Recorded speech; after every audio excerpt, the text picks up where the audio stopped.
አረበግ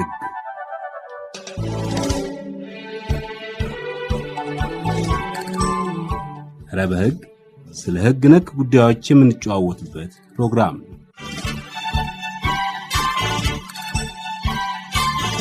አረበግ በየጊዜው የሚወጡ ሕግጋት ጋር የምንተዋወቅበትም ገበታ ይሆናል። ሕግን አለማወቅ ከተጠያቂነት አያድንም። አረበግ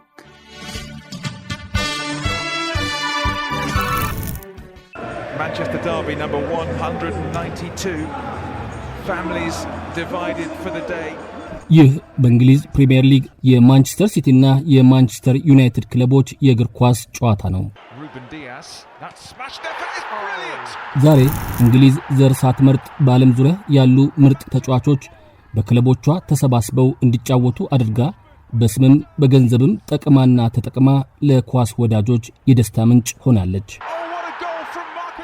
ከ60 ዓመታት በፊት የነበራት መልክ ግን የተለየ ነበረ። ጥቁሮችንና ባለቡናማ የቆዳ ቀለም ያላቸውን በሀገሯ ምድር ጠልታ ብዙ ዋጋ አስከፍላለች። በፍቅር መሃል ሳይቀር ገብታ ፍቅረኞችን ለይታለች፣ ትዳር አፍርሳለች።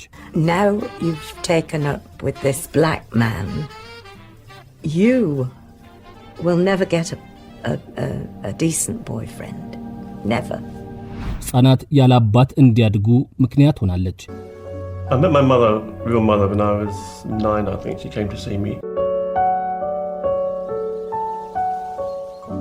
በሀገራችን በተለያየ ጊዜ ማንነትን መሰረት ያደረጉ ጥቃቶች መፈጸማቸውን በማህበራዊ ሚዲያዎች ሳይቀር በድፍረት የሚነገሩ ብሔርና ሃይማኖት ተኮር ስድብና ንግግሮችና መልእክቶችን አይተናል፣ ሰምተናል።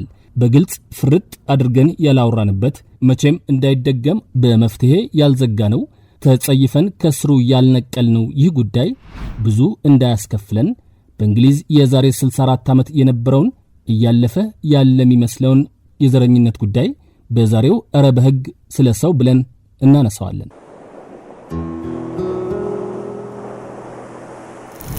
አብራችሁን ስለሆናችሁ ስለምታደምጡን ከልብ አመስግኛለሁ። አሁን ስለ ሰውን ታደምጣላችሁ። በሁለት ክፍል የተዘጋጀ ሲሆን በየዓመቱ ማርች 21 በዚህ ጊዜ የሚከበረው የዘር መድሎ የማስወገድ ዓለም አቀፍ ቀን ምክንያት ሆኖ አዘጋጅተነዋል። የመጀመሪያው ክፍል እነሆ።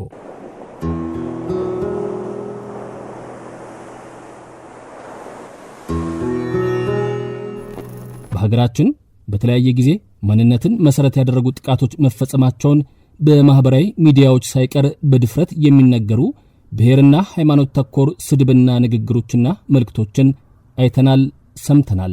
በግልጽ ፍርጥ አድርገን ያላወራንበት መቼም እንዳይደገም በመፍትሄ ያልዘጋነው ተጸይፈን ከስሩ ያልነቀልነው ይህ ጉዳይ ብዙ እንዳያስከፍለን በእንግሊዝ የዛሬ 64 ዓመት የነበረውን እያለፈ ያለ የሚመስለውን የዘረኝነት ጉዳይ ስለ ሰው ብለን አሁን እናነሳዋለን።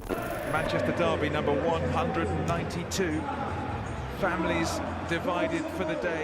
ይህ በዓለም ዙሪያ ሳይቀር ብዙ ደጋፊዎች ያላቸው ማንቸስተር ሲቲ እና ማንቸስተር ዩናይትድ የተባሉ የእንግሊዝ ክለቦች ያደረጉት የፕሪሚየር ሊግ የእግር ኳስ ጨዋታ ነው።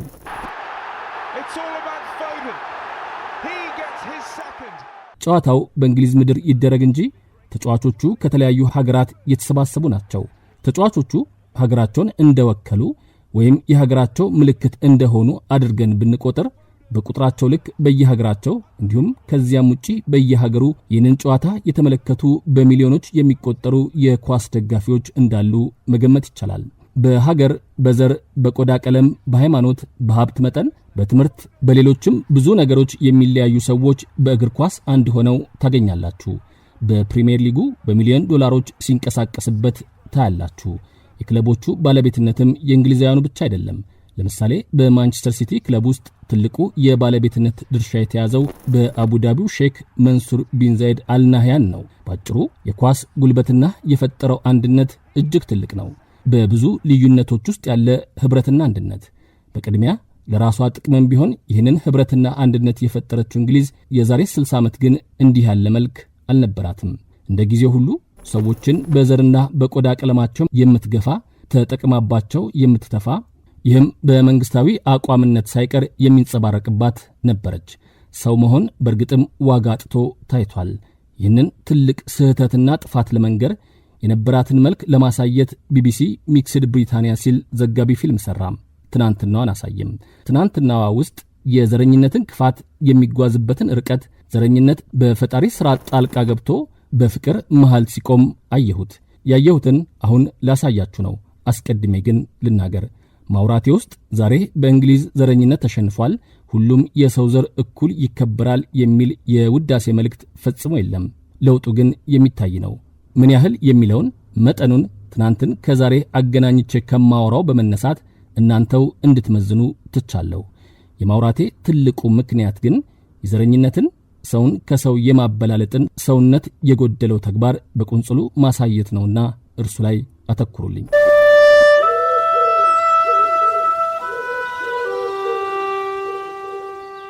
የዘጋቢ ፊልሙ መግቢያ በራሱ መግቢያ ብቻ አይደለም፣ ሙሉን ፊልም አስቀድሞ ያሳያል። በመረረ እውነት ጅማሬውን ያደርጋል። ፊልሙን የሰራው ሰው መጀመሪያውን እንግሊዝ ካምብሪጅ በተባለ ቦታ አድርጎ ያንድን ሰው በእነርሱ አቆጣጠር 1946 ላይ መነሻውን ያደረገ ታሪክ መተረክ ይጀምራል። Cambridgeshire and a quintessentially English village. I'm here to tell the story of a boy born back in 1946. ይህ ሕፃን ከወቅቱ እንግሊዛውያን ሕፃናት በክብደቱና በቁርንድድ ጥቁር ጸጉሩ የተለየ ነበረ። He was a little different to the others, a mass of curly black hair. በዚህ መልኩ መፈጠሩ የፈጣሪ ሥራም ቢሆን እንደ ሰው ግን አልተቆጠረም። የነጭ እንግሊዛዊትና ጥቁር አሜሪካዊ የፍቅር ግንኙነት ውጤት የሆነው ይህ ሕፃንና በሁለተኛው የዓለም ጦርነት ወቅትና ከዚያም በኋላ በዚህ መሰል ግንኙነት የተወለዱ በሺህ የሚቆጠሩ ሕፃናት እንደ ሰው አልተቆጠሩም። በተለይ በሁለተኛው የዓለም ጦርነት ጊዜ የተወለዱት የተሰጣቸው ስያሜ እንግሊዘኛ ቋንቋ መቻሌን ራሱ እንድጠራጠር አድርጎኛል። እናንተ አድማጮችን በራሳችሁ መንገድ እንድትተረጉሙት አስጋብዞኛል። ከጥቁርና ነጭ የፍቅር ግንኙነት የተፈጠሩትን የዚያን ጊዜ ሕፃናት እንግሊዞቹ ዋር ካዡዋሊቲስ በጦርነት የደረሱ ጉዳቶች ሲሏቸው፣ አሜሪካኖቹ ደግሞ the offspring of the scum of the British በእንግሊዞች ሴራ የተፈጠሩ ልጆች ይሏቸዋል። In Britain they were called war casualties. In America the offspring of the scum of the British Isles. ከሰው ያሳነሷቸዋል። ያኔ ያሳነሱትን አንድ ሕፃን አየሁት። ዘጋቢ ፊልሙ በሚሰራበት ወቅት ዕድሜው 60ዎች ውስጥ ገብቷል። ቶኒ ማርቲ ይባላል። ይህ ሰው ለኔ እንደ ስታቲስቲክስም እንደ ተጎዳም ሰው አይደለም፣ የገዛ እህቴን እንዳገባ ሰው ነው የምቆጥረው ሲል የፊልሙ ተራኪ አስቀድሞ ይናገራል። To me he's never been a statistic, he's never been a victim. He's simply the man who married my sister. He's my brother-in-law.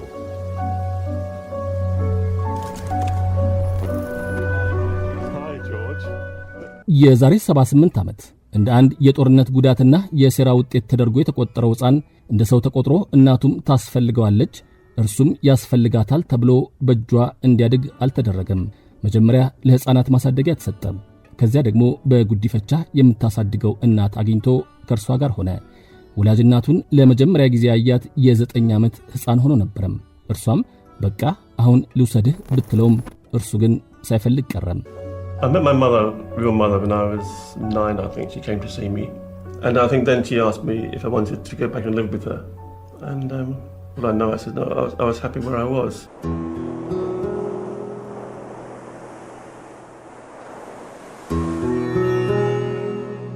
በጦርነትና በባርነት ጥቁሮችና እስያውያን ከጥንትም ወደ እንግሊዝ ሄደው የነበረ ቢሆንም የሁለተኛው የዓለም ጦርነት ግን የተለየ ነገር ይዞ መጣ።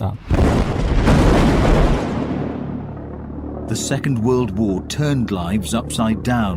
ሁለተኛው የዓለም ጦርነት ዓለምን የገለባበጠ ክስተት ሆኖ ሲመጣ ለታላቋ ብሪታንያም መገልበጥ ስጋቷ ሆነም። ስጋቷን በዓይኗ ላለማየት ለመትረፍ የሰው ልጆች እርዳታ አስፈለጋት። በዜጎቿ ብቻ የማትወጣውን ጦርነት ለማሸነፍ ዘርና የቆዳ ቀለም መለኪያ ሳይሆን ሊያስጥሏት የሚችሉትን በዓይኗ ማተረች።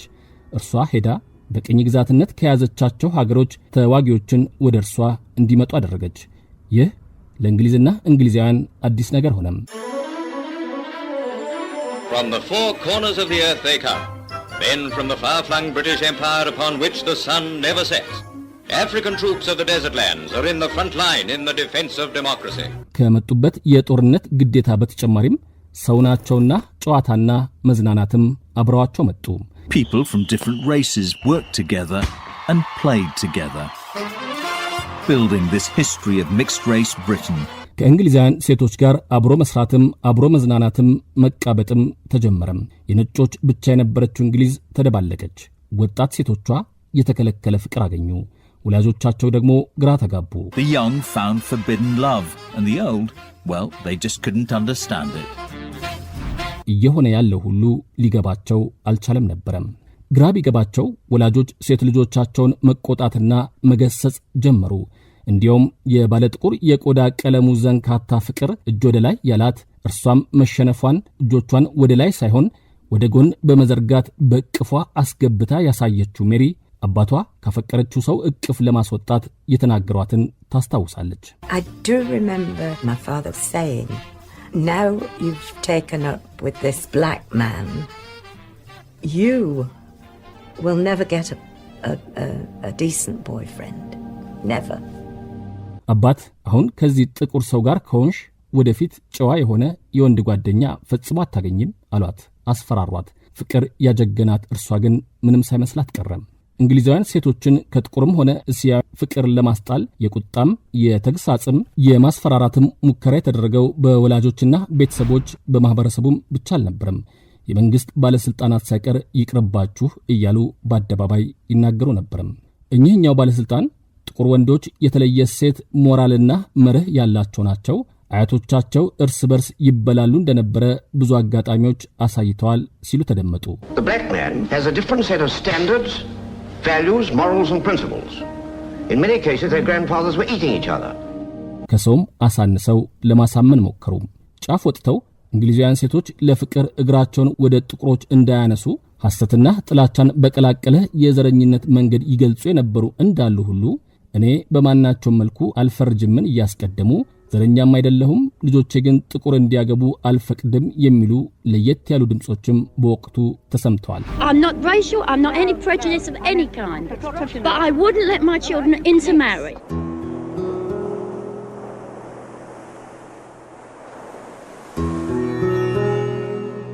የዘረኝነት ክፋቱ ሰውን የማሳነስ ጥፋቱ በፍቅር መሃል ገብቶ ከኛ ጋር አትጋቡ በሚል ብቻ አይገለጽም። ይሉኝታ አያውቅምና ለኔ ብቻ የሚለው ነገር ብዙ ነው። አንዳንዴም ሁሉም ጥሩ ነገር ከኔ ውጪ ለሌሎች አይገባም ብሎ ለመናገርም ሆነ ለማድረግ አንገትን በትንሹ አዙሮ ትናንትን ለማየት አይፈልግም። ውለታን ይረሳል። ለመኖሬ እዚህ ለመድረሴ የእናንተም አስተዋጽኦ አለበት ብሎ አያንገራግርም። ሁሉንም ለመካድ አያመነታም። የእንግሊዝም ነገር እንዲያ ነበር የሆነው። ሁለተኛው የዓለም ጦርነት ሲመጣባት በእንግሊዝ ግዛቶች ሁሉ ፀሐይ አትጠልቅም ትለው የነበረው ቀርቶ ጠልቃ ጨለማ የመጣ ሲመስላት ፊቷን እንደ ጨለማ ወደምትቆጥራቸው የአፍሪካና የካሪቢያን ቅኝ ግዛቶቿ በማዞር ፀሐይዋን ከመጥለቅ እንዲያቆዩላት ፈልጋ እነርሱ መጡ። They are not conscripts but volunteers who have found the Union Jack worth living under and worth fighting for. በፍቃዳቸው ነው የመጡት ያለቻቸው ጥቁሮች ደማቸውን አፍስሰው ሕይወታቸውንም ሰጥተው ከርሷ የባሰ ዘረኛ ከነበረችው ጀርመን ናዚ ጋር ተዋጉላት። ፀሐይዋን ከመጥለቅ አስጣሉላት። ትልቅ ነኝ ትል እንደነበረው ሁሉ ትልቅ ሆና እንድትዘልቅ አደረጓት። ይህ ግን አላስከበራቸውም። የዘረኝነት አስተሳሰቡም አልተሸነፈም። ቁጥራቸው ጥቂትም ቢሆን ቀደም ብሎም በሀገሯ ከነጭ እንግሊዛውያን ሴቶች ጦርነቱ ከመምጣቱ በፊት የተወለዱ እንደ ዜጋ ተቆጥረው ሀገራቸውን እንዲያገለግሉ አልተፈቀደላቸውም ነበርም። Many mixed race people discovered was that being born in Britain or even having a British mother didn't necessarily qualify them to serve their country. ይህ የገጠመው ከጃማይካዊ አባት የተወለደው ሙዲ መብቱን ለማስከበር እምቢ ብሎ ብዙ ሞገተ። በስተመጨረሻም በ1940 የመጀመሪያው ኦፊሰር ሆኖ በእንግሊዝ ጦር ውስጥ ተመደበ። In 1940, Charles Moody was finally accepted as an officer in the Royal West Kent Regiment. እርሱ የገጠመው መልካምም ቢሆን ጠቅላላ ምስል ግን አይሰጥም። ጠቅላላው ምስል ለእንግሊዝ ዋጋ የከፈሉ የደረሱላትና ከአፍሪካ ካሪቢያንና አሜሪካን የመጡ ጥቁሮችና እንዲሁም እስያውያንን ዘረኝነት በየጊዜው እያዋረዳቸው የነበረ መሆኑ ነው። ለመገለሉ መጠቋቆሚያ ለመሆን ትናንት የዋሉትን ውለታም ለመርሳት ብዙ ዓመታት አላስፈለጉም። በወቅቱ ጥቁሮች ከነጮች እንዳይጋቡም አሜሪካን በሕግ ከልክላም ነበረ። 2/3 ግዛቶቿም ይህ ሕግ ነበራቸው። Back in the US, mixed race marriages were illegal in 2/3 of the states. እንግሊዛውያኑ በሕግ በግልጽ ባይከለክሉም የጥቁር አሜሪካን ቁጥር በሀገራቸው እየጨመረ መምጣት ግን ስጋትን ፈጥሯል። ከ100,000 በላይ አፍሪካ አሜሪካን በወቅቱ በእንግሊዝ ተገኝተዋል። Over 100,000 African American servicemen were stationed all over the country. በእርግጥ በአንዳንድ አካባቢዎች የሚኖሩ እንግሊዛውያን ጥቁር የቆዳ ቀለም ያላቸውን ሰዎች ሲያዩም የመጀመሪያቸው ነበርም። For many Britons living in villages and market towns, it was the first time they'd ever seen a black face. ማህበራዊ መገለሉ እያየለ እንዲመጣ ጊዜውና አስተሳሰቡ ፈቅዷል። ጋዜጦቹም ሳይቀሩ ሴቶች ጥቁር እንዳያገቡ ይመክራሉ።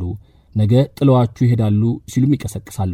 የፍቅር ጓደኛ ተብሎ የጥቁርና ነጭ ፎቶም በጋዜጣም እንዲያወጣ ተደርጓል። The publication of any photographs conveying what was described as boyfriend-girlfriend implications was subsequently banned.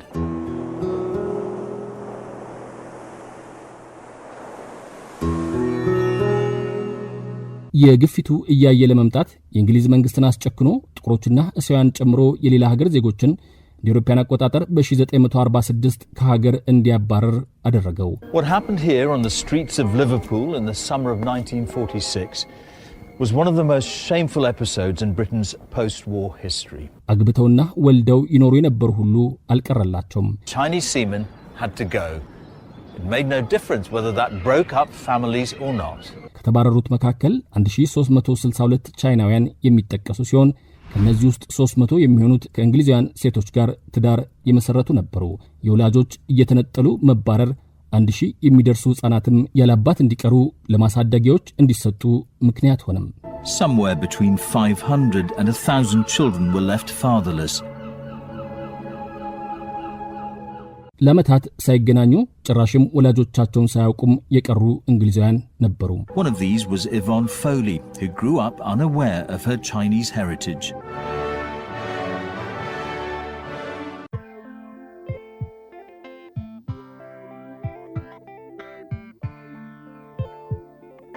ክፍል 2ን ከጀመርነው ዘፈን በኋላ አስደምጣችኋለሁና ጠብቁኝ።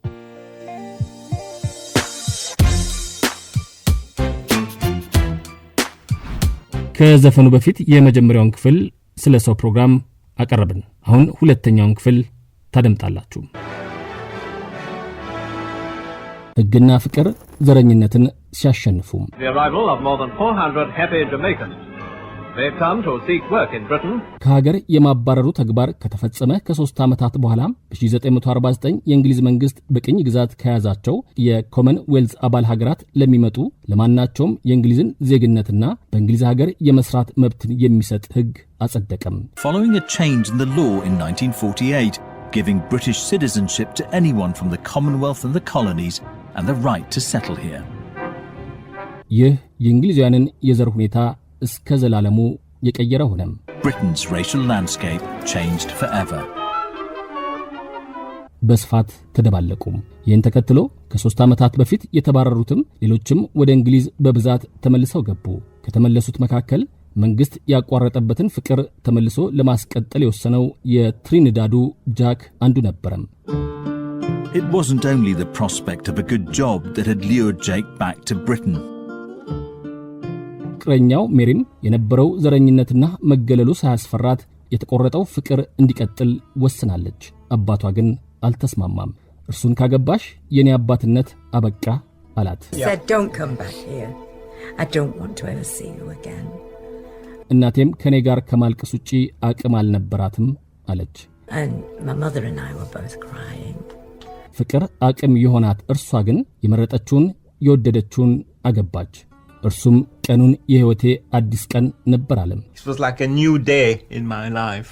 አሁን ይህንን ጥቁር የወንድ ጓደኛሽ ካደረግሽ ወደፊት ጨዋ የሆነ የወንድ ጓደኛ ፈጽሞ አታገኝም፣ ወደኔም ተመልሰሽ እንዳትመጪ የተባለችው ሜሪ ልቧን ተከትላ ተጉዛ የወንድ ጓደኛ ሳይሆን ጃክ ጃኮብስን ጥቁሩን ዘንካታ ባል አደረገችው። That I would never see my family again. Despite that, in 1948, Mary and Jake got married.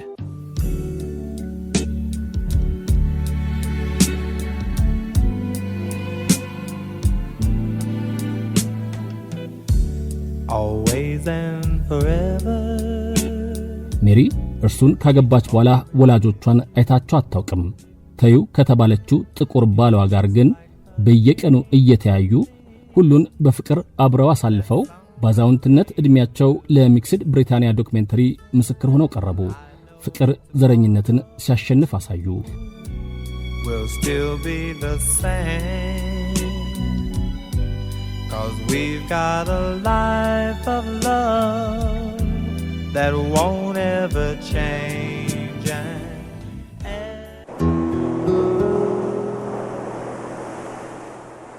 ዩኔስኮ ስቴትመንትስ ኦን ሬስ የዩኔስኮ ዘርን የተመለከተ መግለጫ። እንደ ግሪጎሮሲያን የቀን አቆጣጠር ሐምሌ 18 ቀን 1950 ዩኔስኮ የመንግስታቱ ድርጅት የትምህርት የሳይንስና የባህል ተቋም የሰው ዘርን የተመለከተ መግለጫ ለመጀመሪያ ጊዜ አወጣ። ከሁለተኛው የዓለም ጦርነትና የናዚ የዘረኝነት ጥፋት በኋላ ለመጀመሪያ ጊዜ የወጣው መግለጫ ስለ ሰው ልጅ ዘር ሳይንሳዊ ማብራሪያ እየሰጠና ዘረኝነትን የማውገዝ የሞራል ግዴታን የጣለ ነበርም። የስነ ልቦና የማህበረሰብና ባህል ጥናት የአንትሮፖሎጂስትና ሶሲዮሎጂ ባለሙያዎች የተሳተፉበት የጥናት ቡድን በሁለት የተለያየ ዘር መካከል የሚፈጸም ጋብቻን ለመከልከል የሚያበቃ ባዮሎጂካዊ የሆነ አሳማኝ የሆነ ምክንያት የለም ሲል አረጋገጠም። ያንዱ ዘር ከሌላው መጋባት ባዮሎጂካዊ ችግር ያስከትላል የሚለው የተዛባ አመለካከት በዓለም ለመጀመሪያ ጊዜና በይፋ ልክ አይደለም ተባለ። ዘረኝነትን የማውገዝ የሞራል ግዴታንም በሰው ልጆች ላይ ሁሉ ጣለም። የዚህ መግለጫ መውጣት በ1963 ሁሉንም አይነት የዘር መድሎ ለማስወገድ ዓለም አቀፍ ስምምነት እንዲወጣና ሌሎችም መሰል ስምምነቶች ተከትለው እንዲመጡ ምክንያት ሆኗል። ኪነ ጥበብ ዘረኝነትን ለማሸነፍ ሲውል የኪነ ጥበብ ሥራዎች ዘረኝነት እንዲሸነፍ፣ ሰውነት እንዲከበር በየዘመኑና ሀገሩ የራሳቸውን በጎ አስተዋጽኦ አድርገዋል። In 1964, ITV set the nation's pulse racing with a television first. በእንግሊዝም የነጭ ወንድ ገጸ ባህሪ የጥቁር ሴት ገጸ ባህሪን ከንፈር ሲስም በተከታታይ ፊልም ላይ ለመጀመሪያ ጊዜ እንደ ግሪጎሮሲያን አቆጣጠር በ1964 ITV የተባለ የቴሌቪዥን ጣቢያ አሳየም። What are you doing? I want to kiss you. What for? Just because. እንግሊዛውያን ሁሉ ቤታቸው ቁጭ ብለው አዩ። This brought the issue right into people's living rooms. መነጋገሪያም ሆነም 15 million and up to 24 million at its peak. ቀስ እያለ እየተዳከመ የመጣው ዘረኝነት ለነጮች ብቻ የተሰጡ የሥራ መደቦችንም በሕግ አማካኝነት ያለ ዘር ልዩነት በመስጠት ይበልጥ እንዲዳከም የተደረገ ይመስላል። በእንግሊዝ እንደ ግሪጎሮሲያን አቆጣጠር ከ1960ዎቹ መጨረሻ አካባቢ አንስቶ ዘረኝነት እየደበዘዘም በአደባባይና በብዛት የሚፈጸም መሆኑ ቀስ እያለ እየቀነሰ መጥቷል። ህንዶችና ፓኪስታኖች በብዛት ወደ እንግሊዝ ገብተዋል። West Indians and Africans, over 100,000 Indian and Pakistanis had entered the country. በ1940ዎቹ አጋማሽ አትጋቡም ይባሉ የነበሩ እንደ ምርጫችሁ ተብለው ብዙዎች ተጋብተው ፍሬ አፍርተዋል። ጥቁር አሜሪካዊቷ ሜጋን ልዑል ሃሪን አግብታለች።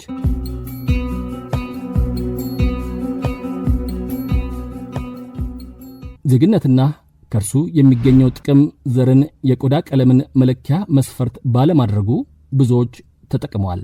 ትውልደ ኢትዮጵያዊ ሚኪ አንደኛ ይመስለኛል። ከሱዳን በኋላ በቃ ትከፍላለህ። ደላላዎች አሉ። በቃ ላንድ ክሩዘር ነው፣ ላንድ ክሩዘር ላይ ጭኗል። ላንድ ክሩዘር ላይ ጭኗ ትንሽ ምንድነች ከዋናው ከተማ ከመድረስ በፊት ያው ሊቢያ ነው የሚባለው ስም ሊቢያ ተጭነት ይላል። ያው እንግዲህ እዚህ ጭን ነበር፣ እኔ አሁን እዛ ተጫንኩ ማለት ነው። ከእግዚአብሔር ጋር ትሄዳለህ። ማለት ብዙ ወንድሞችም እህቶቻችንን የሚያጣናቸው ሰዎች አሉ። አሊያን 5 ወር ምናምን ተቀምጠን ከዛ ተነስተን ወጣን። እንግሊዝ ገባች በባቡር ቀጥታ አትገባም። መጀመሪያ ፈረንሳይ ነው የምትገባው። ከፈረንሳይ ነው ወደ እንግሊዝ የምትገባው።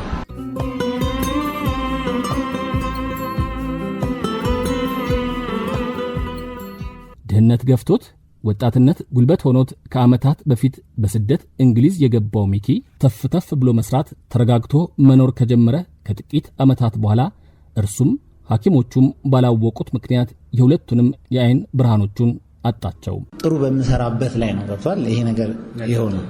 እና ተገናኝተን ስናወራ በወጣትነት ሊያውም በድንገት የመጣውን አይነ ስውርነት ለመቀበል አቅሙን ከየት አገኘ ስል ጠየቅኩት። የእግዚአብሔር እንትን ሰማለሁ፣ ታምር ሰማለሁ፣ ስብከቶች ሰማለሁ። ምን መጽሐፍ ቅዱስ ባላነብ በቃ እግዚአብሔር ይመስገን ያው መቤቴ ጽናቱን ሰጣኝ። ያው በቃ በክርስትና ሕይወት በእምነቴ ስላደኩኝና እንትን ስላል በቃ እግዚአብሔር አንዳንዴ ብርታቱን ይሰጣል። ከፈጣሪና እምነቱ ቀጥሎም ዜግነት የሰጠው የእንግሊዝ መንግስት ኑሮን አቅልሎለታል። እነሱ ያስተምርሃል። እግዚአብሔር ይመስገን ቆንጆ ቤት ሰጥተውኛል። ትራንስፖርት ነፃ ነው የሚያደርጉ፣ ሕክምና ነፃ ነው። የቆዳ ቀለሙ ብሔሩ ሌላውም መለኪያ መሆኑ ቀርቶ ሰውነትና ዜግነቱ ኑሮ እንዳይከብደው አድርገዋል። እንደ ሰው ተከብሯል። ይህ የዛሬ ሌላኛው መልክ ነው።